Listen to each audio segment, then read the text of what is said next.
Halli Casser-Jayne, and welcome to the Halli Casser-Jayne Show, a podcast akin to the great salons of times past. Pour yourself a martini, grab a spot on your favorite sofa, and listen to the great artists, writers, politicians, and celebrities of our day discuss and debate the current political and economic scene, art and music, film, literature, or maybe talk about the newest trends in fashion, design, and haute cuisine. Whether it's the current political cocktail or the latest must-read award-winning book, we tackle all topics and like to stir and sometimes shake things up.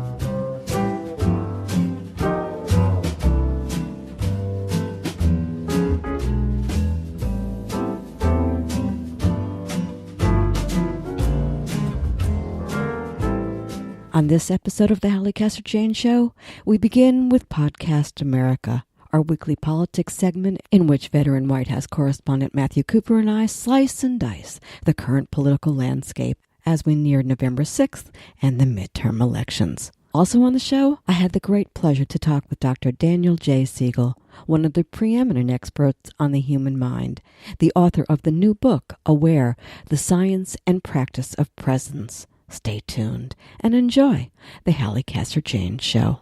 Let's get to it.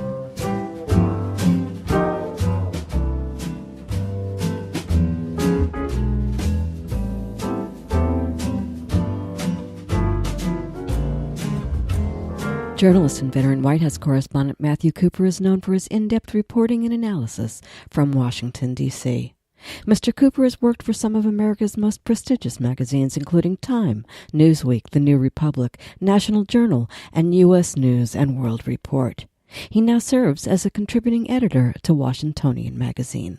For the record, Cooper also earned national attention during the CIA leak case when he was held in contempt of court and threatened with imprisonment for his refusal to name his sources and to testify before the grand jury regarding the Valerie Plame CIA leak investigation, a case that went all the way to the Supreme Court.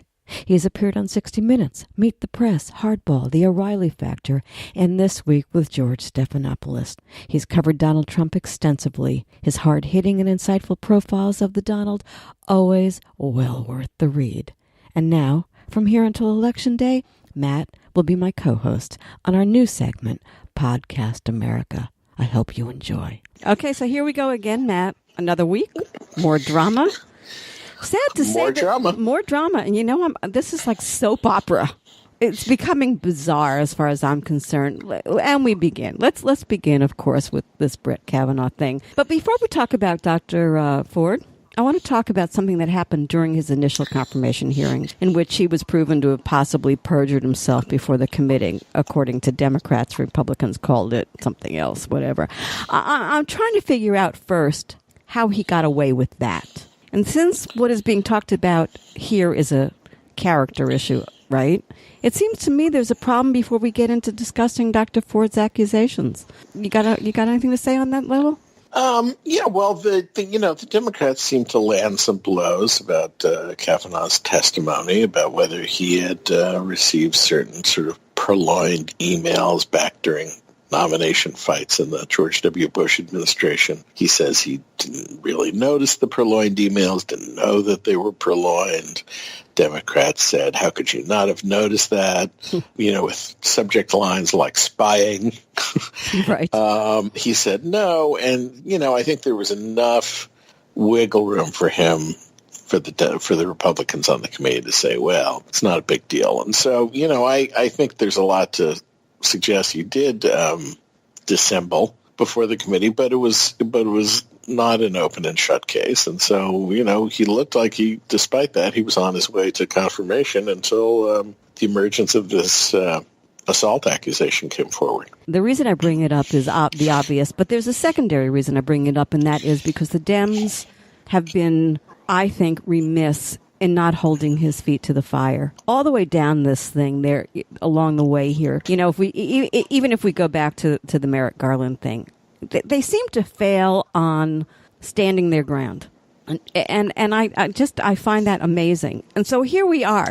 Well, I noticed something you wrote, by the way, is perjury for Brett Kavanaugh to say he enjoyed all 65 meetings with senators.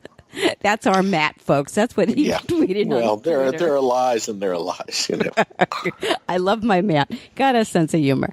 But would you agree with me that they're not good at holding people's feet to the fire? Well, I think it's a mixed bag. I think it's hard to imagine, Cory Booker, Kamala Harris, or some of the other senators on the Judiciary Committee having done more the last couple of weeks.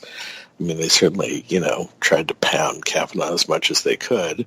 The general architecture of the filibuster and how they've dealt with it has not been great for Democrats. But, I basically agree with you, but I don't think it's quite as cut and dried. Okay. All right. Because it's the Jewish holiday, I'll let them off the hook. I'm suspicious on a lot of Kavanaugh, on a lot of counts. This guy, I just look at him, and before I even heard this woman's name, he just has a look. He's smarmy to me. That's, he's smarmy in his delivery and the way that he couches things and, how he parses. So that's just my opinion. And I mentioned that a few weeks ago, why wasn't he on the original list? And we discussed that. I just wanted to bring that up. You guys can go back and listen to earlier podcasts where we talked about that, because Matt and I both agreed that there was a reason why he wasn't on that first list, but why he is on this new list was he was going to save, or could possibly save, the president's butt, because he testified, or he's written, that he thinks that, you have to protect the presidency. I want to make that clear. Right. All right. But why was he added then, and other than for that? And now we get to her. And now we get to Dr. Ford's accusations. Right. Here's something that's weird to me. 65 women friends of Kavanaugh, going back to his youth, stand up for him. They get that document out within 24 hours. You think they knew this was in there somewhere?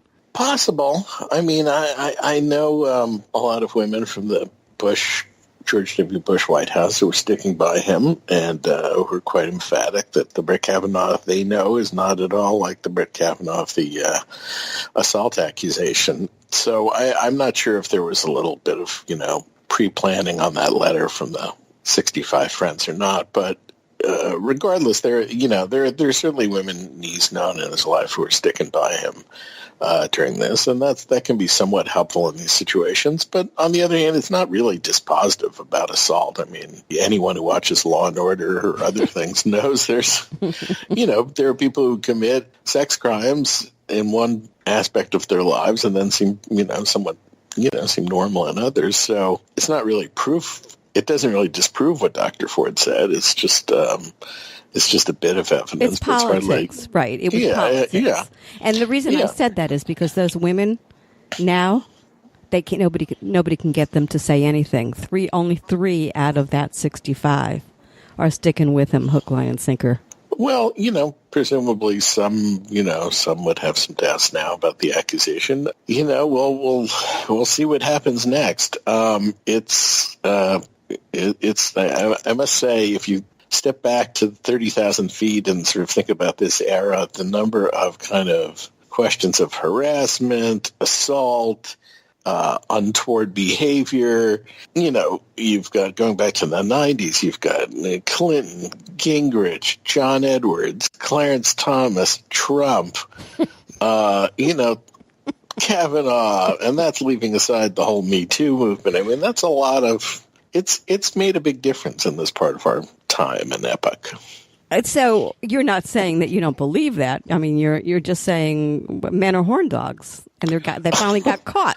Well, no one ever laid accusations like this at the foot of Barack Obama or George W. Bush. Well, maybe they weren't. All men are horn dogs. I don't think there's no indication they were horn dogs. And by the way, there's a distinction between a horn dog and an assaulter. Well, that's true. I'll give you that. These are gradations, Well, I think it's a power thing, personally. No one suggested, Gingrich's, marital transgressions were. No one suggesting that they were, not consensual. No, but they were They were ugly. They were ugly, and they were immoral, and, at the height of him going after Clinton and la, la, la. Yeah, of course. I'm conflating several different kinds right, of I things get here. that. I get but that. I'm just saying it's just a remarkable, the broad swath that these kinds of issues have raised. And anyway, we will see what happens in the next 10 days or so. But this is interesting. You be man, me be women. You can tell from this conversation we have different points of view on this thing at this point. Really? Why? I don't think so. I do. I think there's an amusement for you and for me. No, I'm not. This is a serious crime he's been accused of. Oh, well, but I mean, if we bring up all the others and we bring up the list, and there are a lot of people, Matt, who say, how come all of these people now? And what I was getting to start to say to you is, power and sex kind of go together more than a lot of, and that's why you see all these powerful men. Well, they certainly can, yeah. Yeah, so I think, that's part of it. I want to talk to you about this, and I'm kind of going around the whatever. There were also, the New York Post is reporting 200 women have come out for Dr. Ford. By the way, among them is Julia Louise-Dreyfus, who went to that girls' school. Right, Holton Arms. Yeah, right, which I think is interesting. Having come out of that world, by the way, and the kind of behavior that they're talking about, not so unusual. I remember back in the day, a pretty rowdy bunch of boys back in private school.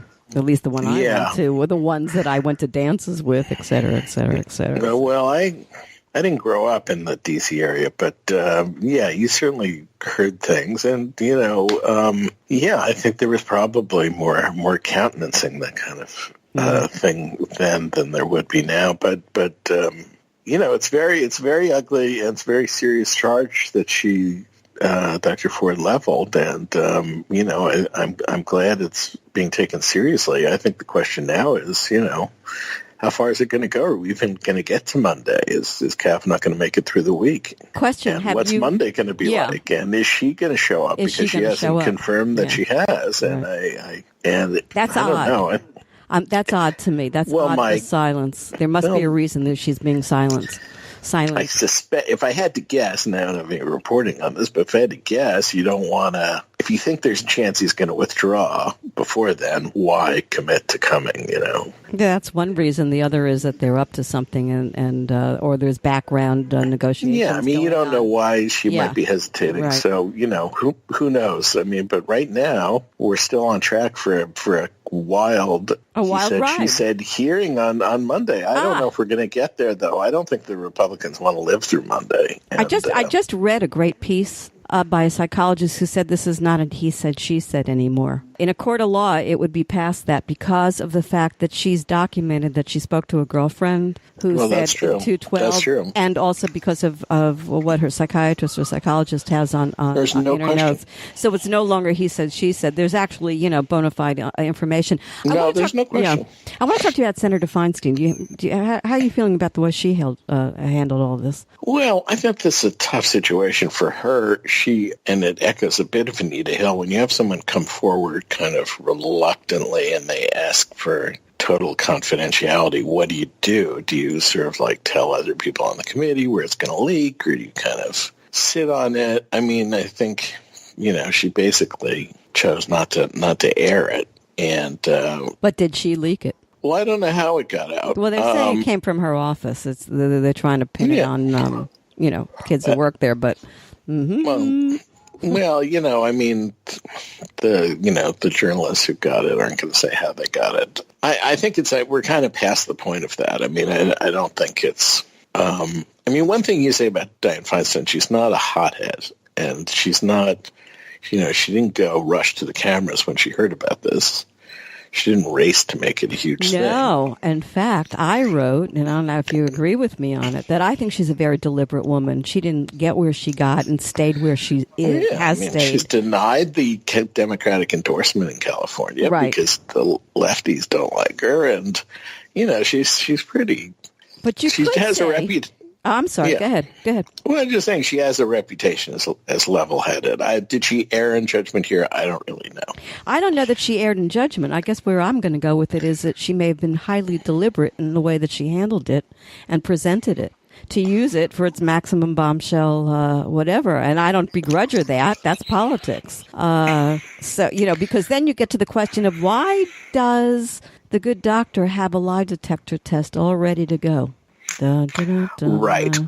Right. Well, and, it's different that there are obviously irresistible parallels between this and Clarence Thomas. But one big difference is that by the time the Anita Hill accusation had emerged, Thomas had had pretty good hearings, and he was on his way to, better than Kavanaugh. And there's a lot more excitement about him in the Republican world. And also he had a huge champion in the Senate with John Danforth, who was kind of respected on both sides of the aisle, although he could be a little priggish. But, Kavanaugh does not have a huge single champion like Danforth in the Senate, and that makes a big difference. And I don't think Trump's especially loyal. No, I was going right there. No, I don't think Trump's, baby. No. Yeah, he's like, I'm staying out of it. So I certainly could see them kind of dumping him by the end of the week, but who knows? This is wild stuff. Well, you've been in Washington a long time. And here's an incredible thought. What? Since Gorsuch and Kavanaugh went to the same high school and are a couple of years apart, it's possible Gorsuch was at this party.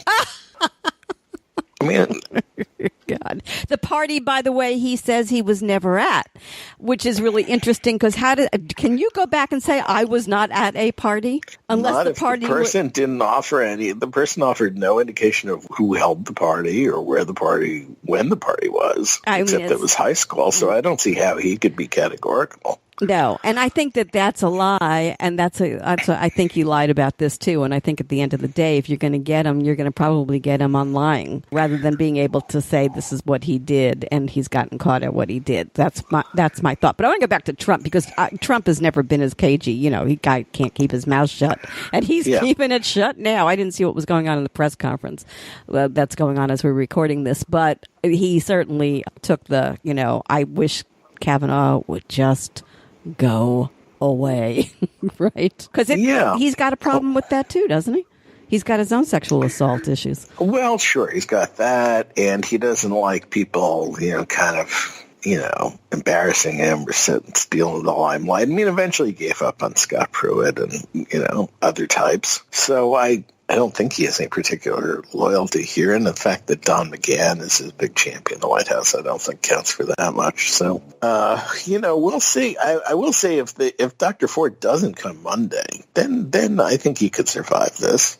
If she's not... Oh, there's no way she won't come. She'll come. I just think... I find it shocking she wouldn't, Me too. That would just be weird if she didn't after all of this. One point I want to make is about the fact that it's 11 old white men who are going to preside over the hearing, some of them having been there before during this has got to change. I understand the Dems have their women, but I'm saying the Republican side, it's just not right. And I think that some of the suggestions that maybe, an independent, attorney or something preside over all of this, I think Collins came out with that, even though she's still being cagey and dodgy and doesn't want to commit to anything. Might not have been a bad idea, actually.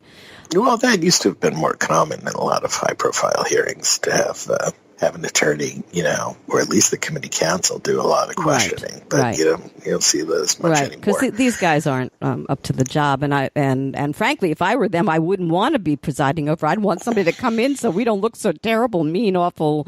Because it's, in a way, it's a no-win situation for the Republicans. It's my opinion. Probably. Yeah.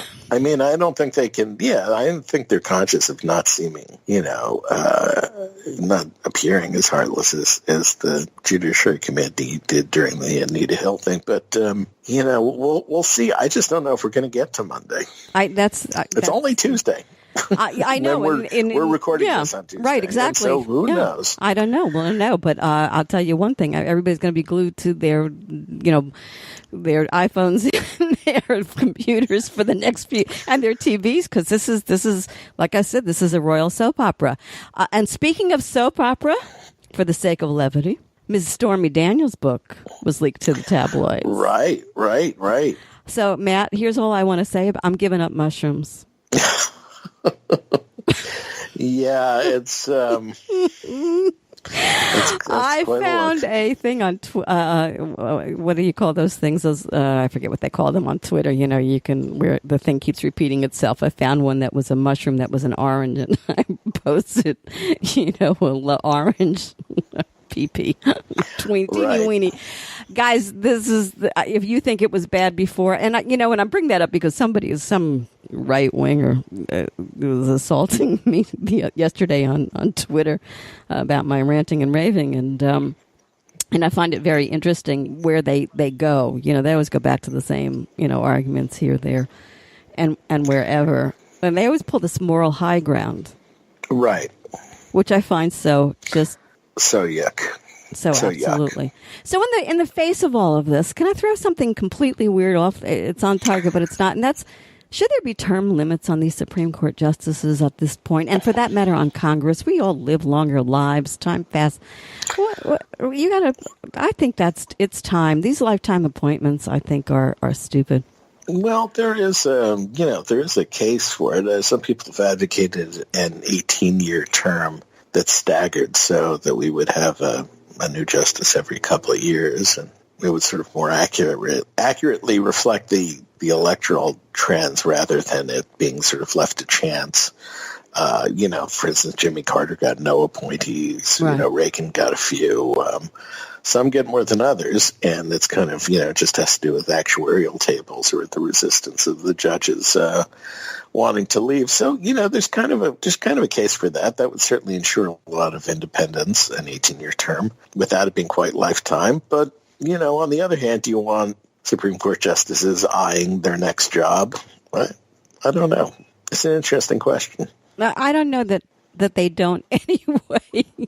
I think a lot of people these days who go to Washington, cynic that I am at this point, are always looking. I mean, you go to Congress, well, that's true. That gets you to the, into But I think with the justices, they know they're settling in, they're only going to leave in a box, usually. Well, I always said about justices, by the way, judges are always lawyers who couldn't make it as lawyers. So, I mean, Ooh, you're tough. But I don't have a whole lot of respect for most of these guys anyway. The other story that's getting lost, by the way, in the salacious Kavanaugh versus Ford debacle is even more outrageous. And I can't remember whether we discussed Manafort last week and his singing the way that he is. Right. No, it feels like 10 years ago. Doesn't it? But I think that it's relevant to some degree, because I think this thing that Trump did in the last 24 hours, ordering the crossing what some call a red line for reasons of transparency, the president ordered the Justice Department and Office of the Director of National Intelligence to initiate the immediate declassification of selective portions of the Foreign Intelligence Surveillance Act application on former Trump foreign policy Carter Page, as well as all FBI reports prepared in connection with the FISA warrant request. To me, that's obstruction of justice. I think that plays into Mueller's hands. What do you think? Well, I think Mueller will probably examine that and see if it's consistent with the pattern and weigh it as he weighs obstruction. It's certainly, sort of, once again, another norm has been busted. Generally, presidents don't declassify stuff to make a political point. Now, it does happen from time to time. Cheney declassified some things during the Iraq War build up to sort of, put some political points out there. But it's pretty rare, and this seems designed to just, be about the president rather than any larger policy goal. So it's another norm shattered. And there's no there. I don't think so, from what I can tell. I mean, there is a larger case to be made that FISA warrants are given out a little too promiscuously. That's rare for these judges to ever turn down a request. But that said, it went to an independent judge. It wasn't like, Obama and David Axelrod signed off on this. It was, it was the FBI and the Justice Department going to a judge. So, and the judge who specialized in these things, and then, had a lot to work with, including Carter Page's associations with, acknowledged spies. So I think the warrant seems justified in any fair reading of this, but, maybe Trump will be able to prove otherwise, but I don't see it.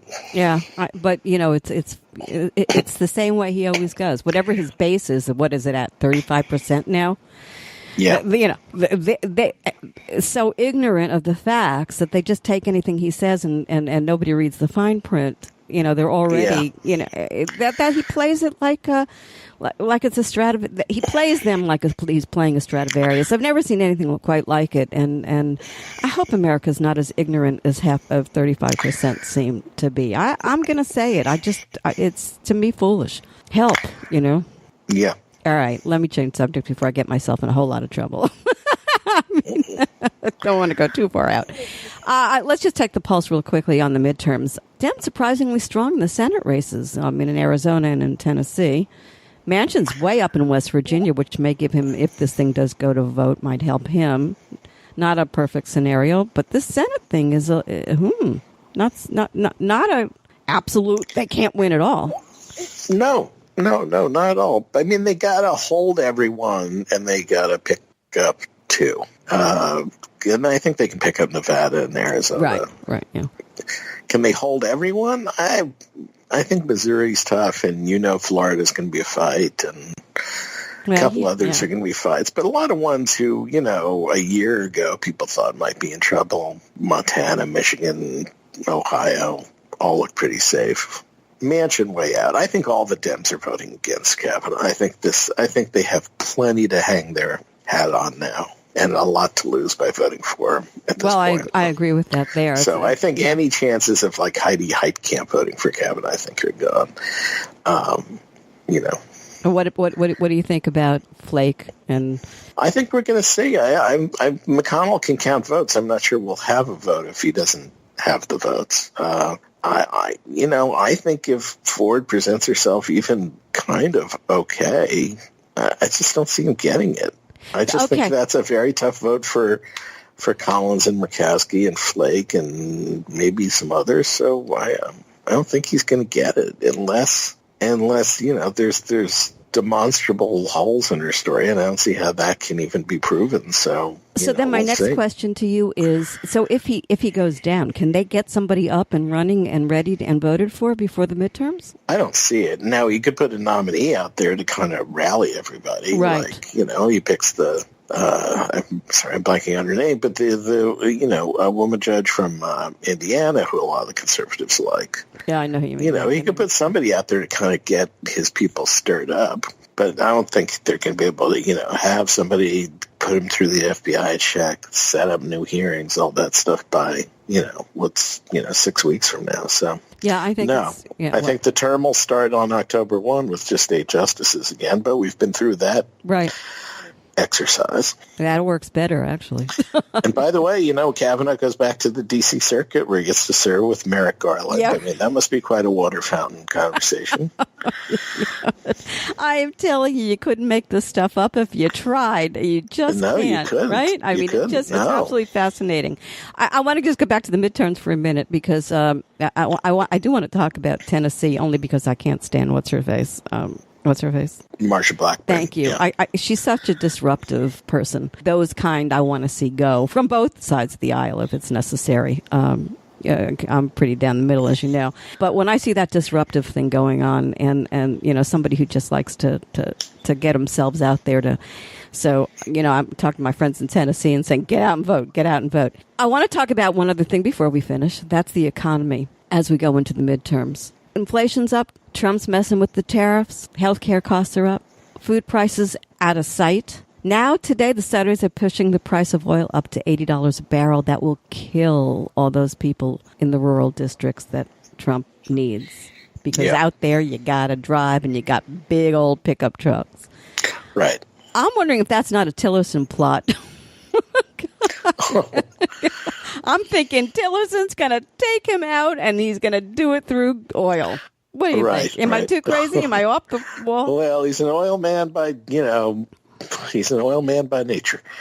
Well, look, there are definitely some signs of headwinds, but it's not the economy's stupid, but it is the economy. But overall, stupid. It's it's the kind of economy you'd want to be running on more than not. So Unless you're the poor person and yeah, I mean, healthcare, traditionally there's some market volatility in October and November. So, I wouldn't be shocked if there's, a correction or something. But, okay.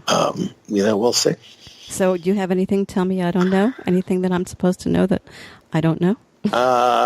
Well, what about your gubernatorial candidate down there? I see the Republicans are trying to suggest that he's a fan of the boycott, divest, sanctions movement against Israel.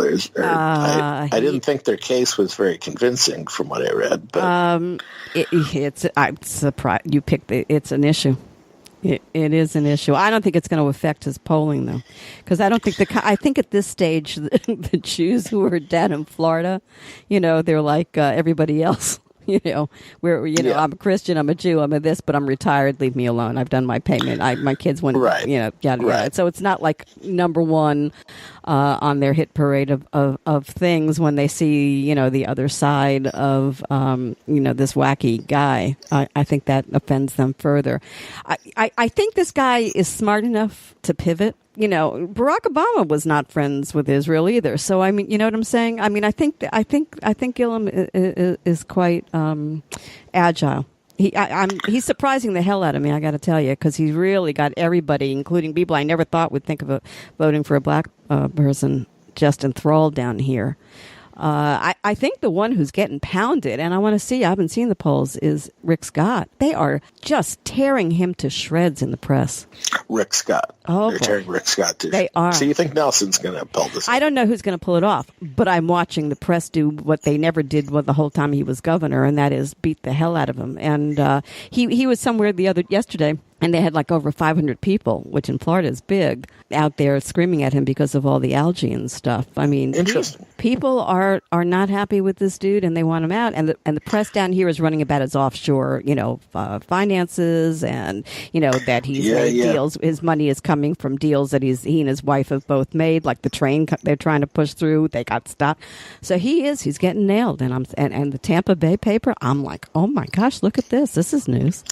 Interesting. Yeah, so I mean, maybe a change is a coming. You got some races down there. We do. This is fun down here. This is a lot of fun. All of it's fun. Okay, last thing. Taking bets. Does Kavanaugh survive, or does she beat the hell out of him? I don't think he makes it from what I know now when we're recording this. I just don't think he's going to get there. Whoa. So, no, he doesn't make it. And I don't think she has to beat the hell out of him. I think it could well be over before Monday. But let's see. I don't know. And you? Justice Kavanaugh swearing in? I won't be there if it is, but I mean, I'll be like, oh, my God. I think I never underestimate these 11 men. I don't. They're clever by half. They're wicked. McConnell is, McConnell to me is going to go down in history with an epitaph. If I were him, I wouldn't want. They're clever. Dems aren't so clever. So I'm putting it in their camp, unless Kavanaugh drops out. But I'm saying if they have the hearing itself, that might be something different. That might have been okay. Well, we're in for a ride. We're in for a ride. Okay, Dawn. See you next week. See you next week. Have a good one. I've been speaking with journalist Matthew Cooper. You can read his insightful reporting at Washingtonian.com and follow him on Twitter at MattIsCoop and on Facebook at Matthew Cooper.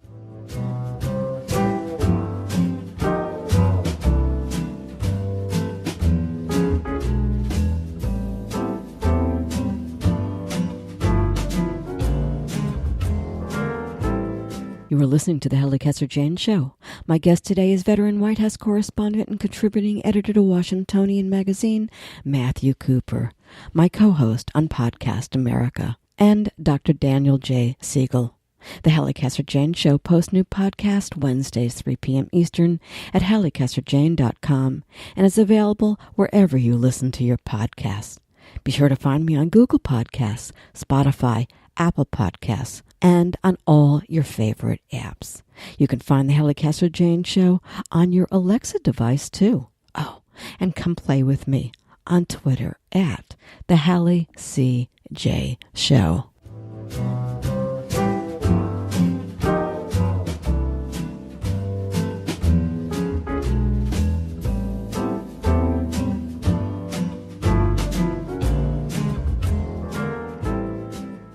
If you don't know who he is, I want to introduce you to Dr. Daniel J. Siegel, one of the preeminent experts on the human mind.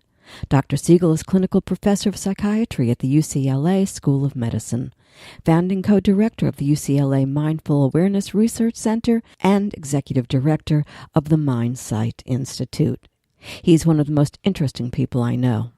In his new book, Aware, The Science and Practice of Presence, the groundbreaking meditation practice, Dr. Siegel shares the science behind his groundbreaking meditation practice, in which he proves that improving the health of one's mind can change the health of the body. Combining real stories of transformation and positive healing in children, adolescents, parents, and professionals, among others, Aware examines the positive effects of meditation and offers an in-depth look at the science that underlies its effectiveness. Siegel introduces readers to his popular Wheel of Awareness practice, which encourages a healthier brain and can reduce fear, anxiety, and stress.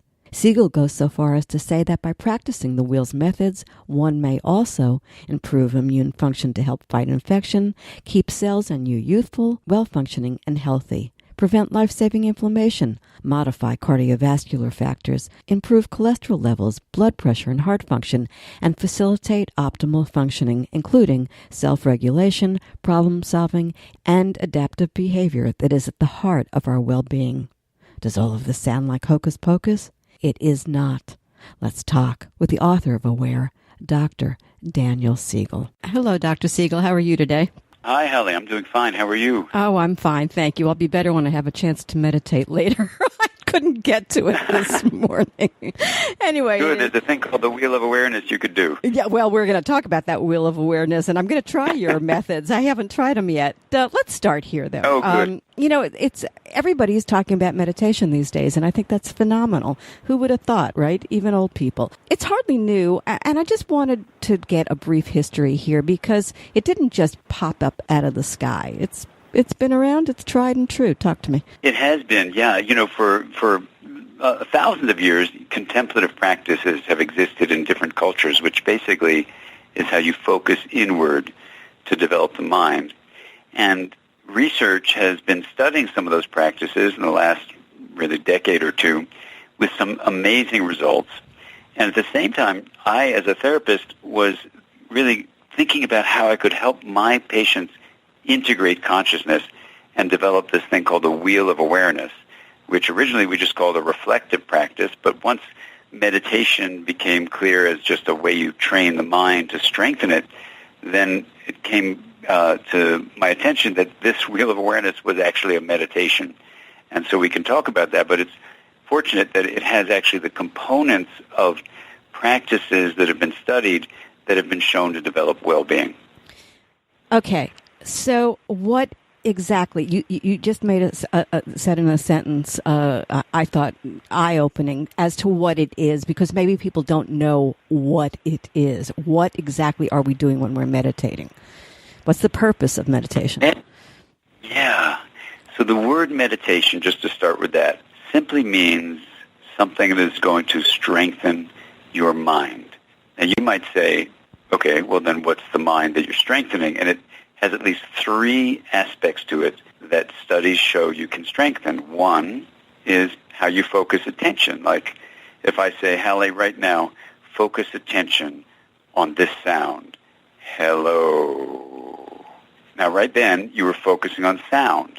If I said, right now, focus on the end of your right thumb, you might either feel your thumb or you might use your eyes to look at your thumb. Those would be three different ways, feeling your thumb or seeing your thumb or hearing me say hello, that you could focus attention. So we're very familiar with focusing attention. What we're usually not aware of is that we can actually learn to strengthen our ability to focus attention. And that's the first part of the mind you can actually strengthen. I love Second that. One. Yeah, go ahead. That's great. Isn't that amazing? Mm-hmm. Yeah.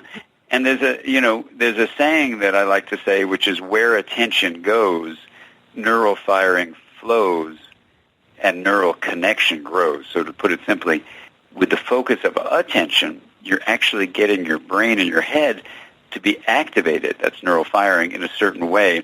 And research shows that when you repeatedly get the brain to fire in a certain way, you actually grow helpful connections in the brain that's like almost like it's strengthening a muscle. You're stretching and strengthening and working out those particular circuits with that particular focus of attention, and that actually enhances the connections in the brain. So that's the first thing, is attention. A second thing of the mind that people don't usually realize is something you can train is something called awareness. So if I right now say to you, Halli, hello, do you know I said hello to you? I do. Yeah. So right. So that's awareness. But the word that's coming, in this case through sound, hello, is what you're aware of. Now that experience of knowing that we call awareness is a very special mind ability that we have that we usually don't realize we can strengthen. So I like to think of it kind of like a container. So think about life like if life were like full of challenges that we'll call like tablespoons of salt. And your awareness container were the size of an espresso cup. If we took that tablespoon of salt that was a life challenge, a stressor, and put it in your espresso cup-sized container of water, let's say, what would that water taste like after we dumped that big tablespoon of salt into it? Salty, but not very much. There. Yeah, you wouldn't want to drink it, right? Yeah, right. Be Yeah. very salty.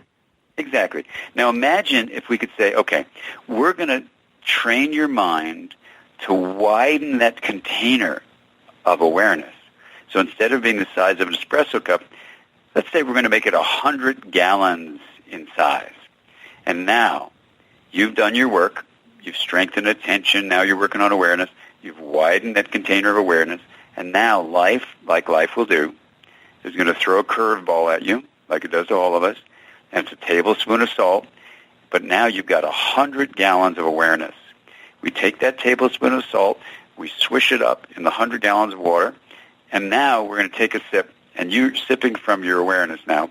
What does that water taste like? 100 gallons mixed with a tablespoon of salt. Well, of course, clearer, less salty. It's going to be clear, and you're going to drink it. It's going to be fine. It's like fresh water. It'll dissolve so much, you'll be fine. You'll be resilient. This is what training awareness does. And specifically in the wheel of awareness practice, we put the awareness in the hub of a wheel, a metaphoric wheel. We put the things you're aware of on the rim, and we teach you to expand that hub to make that container awareness much bigger than an espresso cup size. The third thing you can train, so one is attention, two is awareness. The third aspect of the mind that you can train is intention.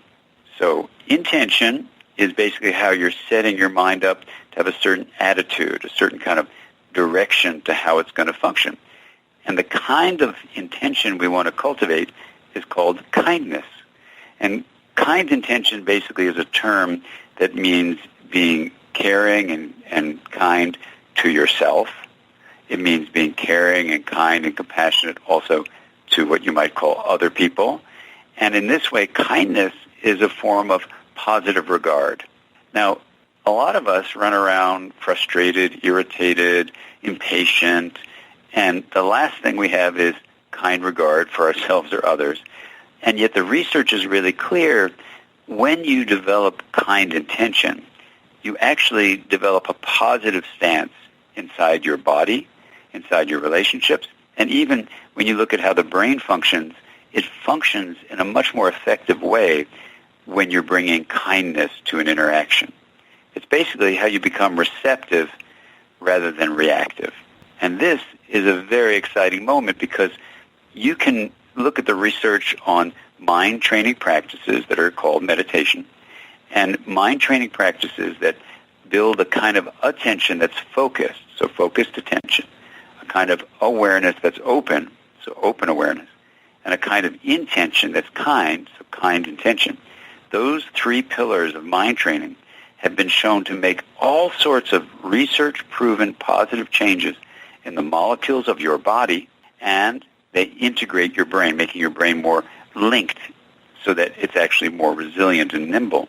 Now, it turns out that the wheel of awareness is a practice that, I developed independently of those research findings, but it has the three pillars in it. You focus attention in this repeated way with the first two segments of the REM, which basically the first segment has the signals from the outside world we pick up with hearing, seeing, smelling, tasting, touching. You focus on those one at a time. You then move the spoke of attention over to the second segment, which is the sensations of the muscles and bones and organs of the body. And that's all training focused attention. You then bring the spoke of attention over to the third segment of the REM, and you open awareness. So now it's the second pillar, to whatever thoughts or feelings or memories you might have.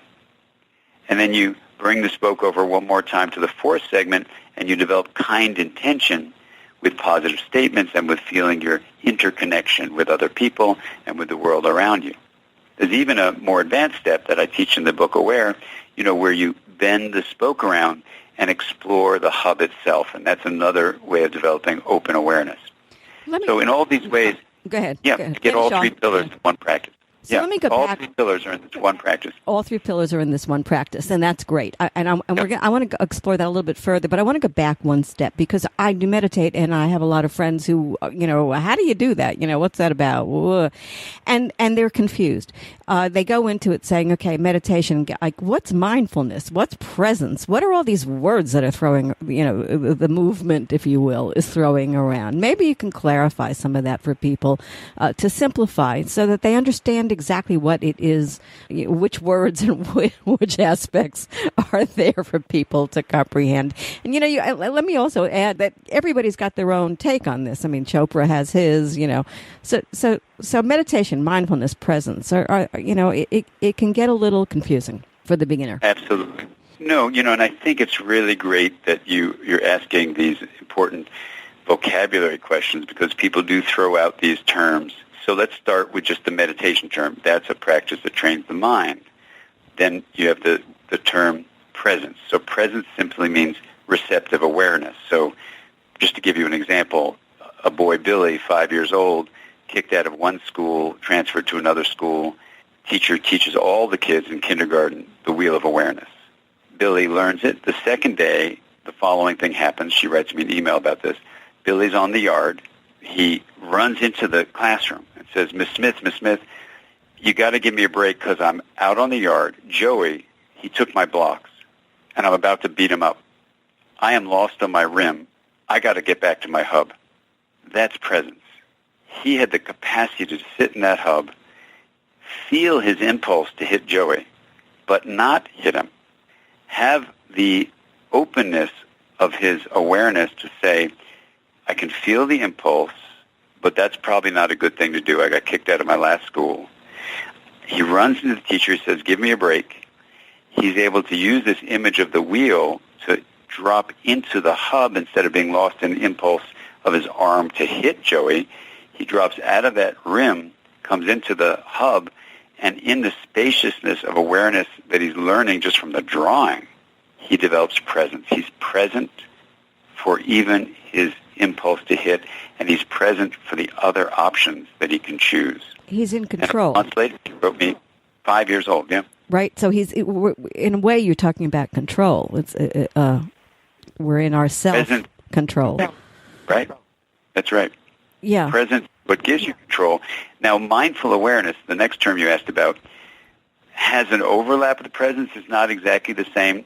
Mindfulness and mindful awareness are sometimes used in a similar way. In the research world, there's no absolute agreement on a fixed definition. So some people will say mindful awareness is the kind of awareness you get from paying attention on purpose to the present moment without being swept up by judgments, sometimes called non-judgmental. And that's roughly what John Kabat-Zinn says.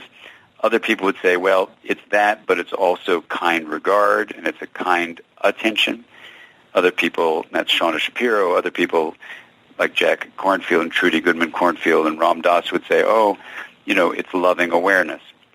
So there are different takes on what mindful awareness really means.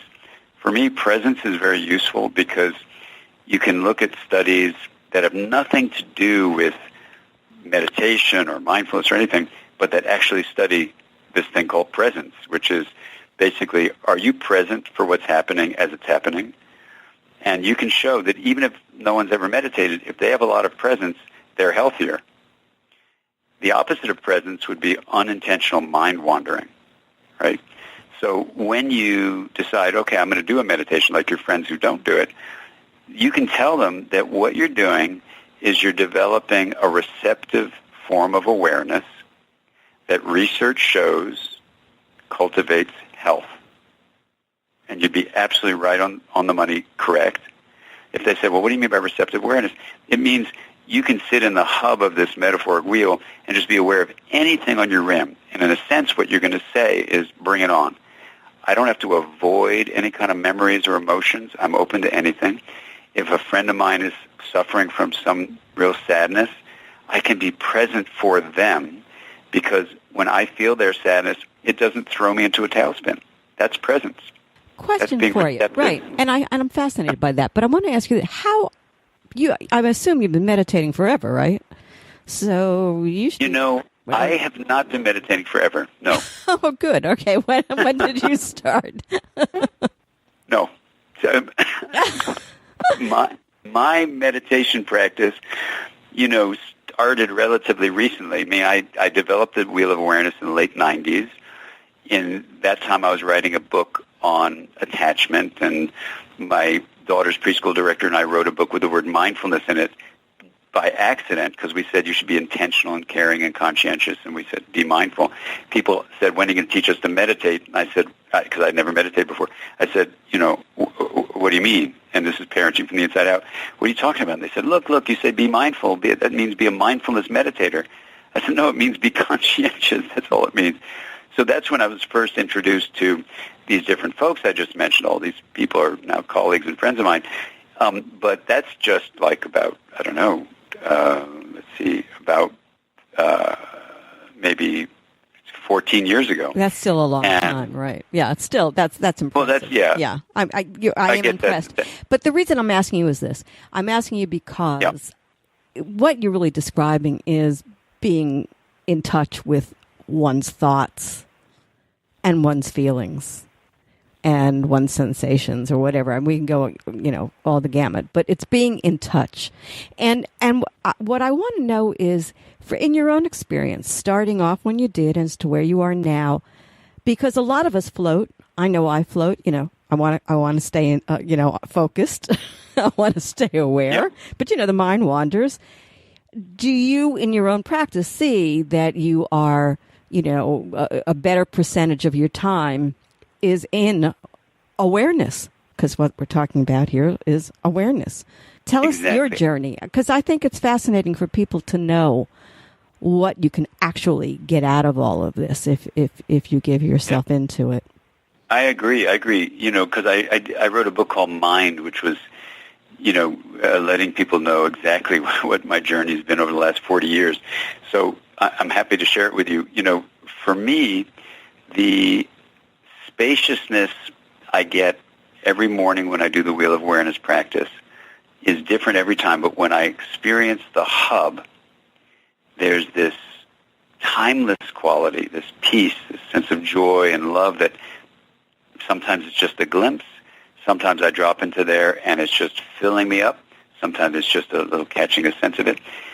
But either way, what these years have been doing the Wheel of Awareness practice have been an opportunity to live from this hub, not always in the hub. So just like you, and just like anybody, by the way, distractions happen. The difference is having a quality of gratitude about being alive, of the joy of actually saying, okay, I'm getting distracted. That means I'm alive. That means I'm human. Whereas before, it might have been, oh, if I'm a good meditator when I first started, I've got to not have distractions. Well, that's just another distraction. So you let that go, and there's this kindness that emerges that is, I don't know how to describe it, but actually writing the book Aware made me very aware of this feeling of, I don't know what word to say besides love. I mean, it's this love of others, love of one's inner life, just love of this incredible, privilege of being alive here together on this planet. And I know we're facing a lot of really serious issues, on earth. I know we are. Our human family has a lot to do, absolutely. But when you learn to live from this hub of the wheel, and in the Aware book I talk about the deeper way of describing what that hub really is, when you learn to live from that place, then even the challenges of life that are happening all across this planet are things you can take on with a lot of resilience. So it isn't that you become passive. It's not that being receptive and present is just saying, I accept everything as it is and I'm not going to do anything. No, you can accept things as they are and do the hard work to put in the effort to change them into what they should be. It just gives you more strength and energy and resilience. It actually makes things more joyful. And you asked me what the personal journey has been like. It's actually been both more fun and funny. As my mom said, I taught her these practices, and she's 89 now. She said, I see, now I know what you teaching me how to do the wheel has meant. And I said, well, what does it mean? She said, things that used to be annoying are now amusing. I love it. That's great. That's the best definition of presence you could find. I mean, that's mom. fantastic. Yeah, words come to mind when you were talking. I'm thinking spirituality, and I not religion, spirituality. I think euphoria. I think measured, much more measured. And at the end, I'll take that on with you in a different way. How long do you meditate in a day, may I ask? Because I think people would want to know. Yeah, absolutely. Well, the meditation practice called the wheel, you can do in a 7-minute version once you're used to it. That's on our website. You can do a 20-minute version, if that's the time you have, or there's a 30-minute version. I myself, if I have the time, I try to do the 30-minute because it's just so much fun and it feels so good, and I like to do that. So if I'm not putting a timer on, and, I should probably listen to my own voice doing it, but I just do it myself. It takes about half an hour. But people do the 7-minute one, and they love that one. So you can do it. My colleague Amishi Jha suggests that the minimum a day we probably need is about a dozen minutes. So and does you the can time of day also matter? a dozen minutes. Yeah, right. Does the time of day matter? Yeah, you should do it at a time of day when you're going to do it. Okay, great. So it matters.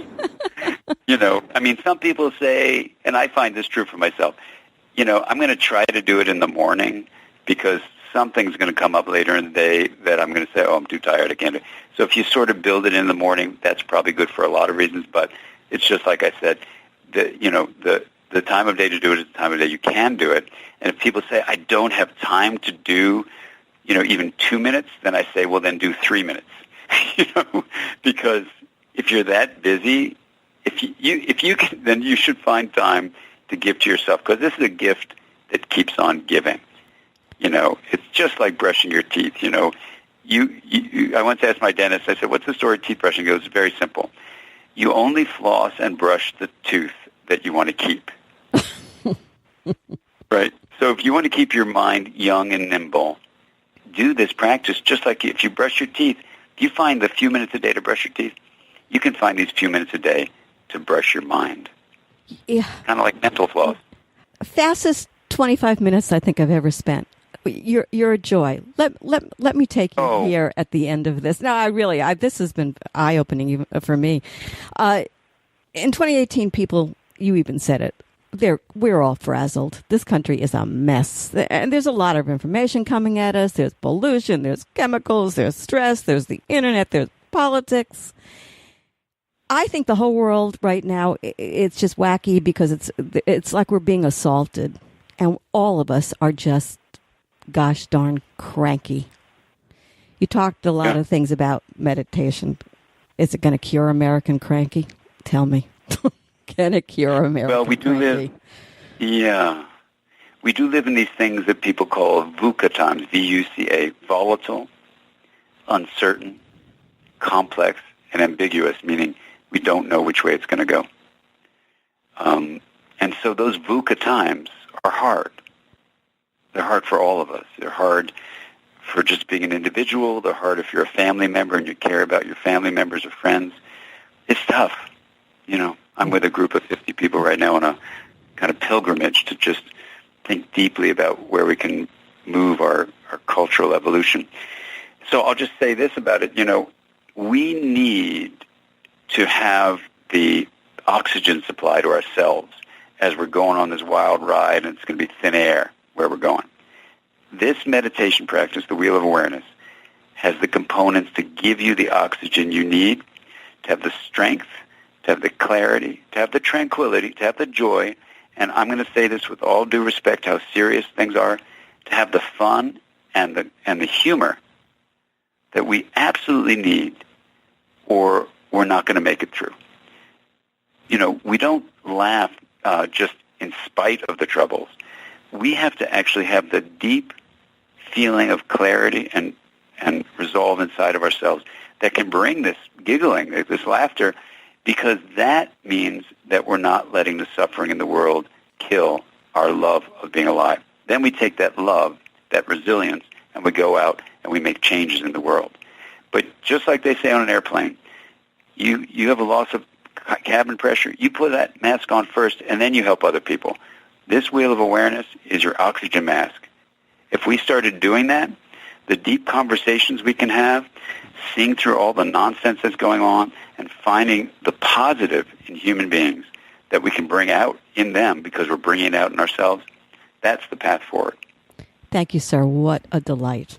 A pleasure. Absolutely. Anytime. Okay. Thanks, Halli. Thank you. Bye. I've been speaking with Dr. Daniel J. Siegel. His book is Aware, The Science and Practice of Presence, the Groundbreaking Meditation Practice.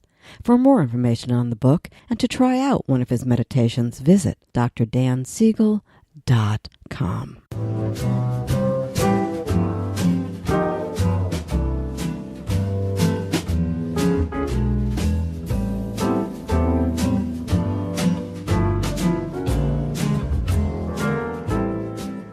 Thank you so much for tuning in to the Halli Casser-Jayne Show. The Halli Casser-Jayne Show is a production of Resec, LLC. Be sure to tune in to the Halli Casser-Jayne Show at hallicasserjayne.com or listen on your favorite app. New podcasts are posted Wednesdays, 3 p.m. Eastern.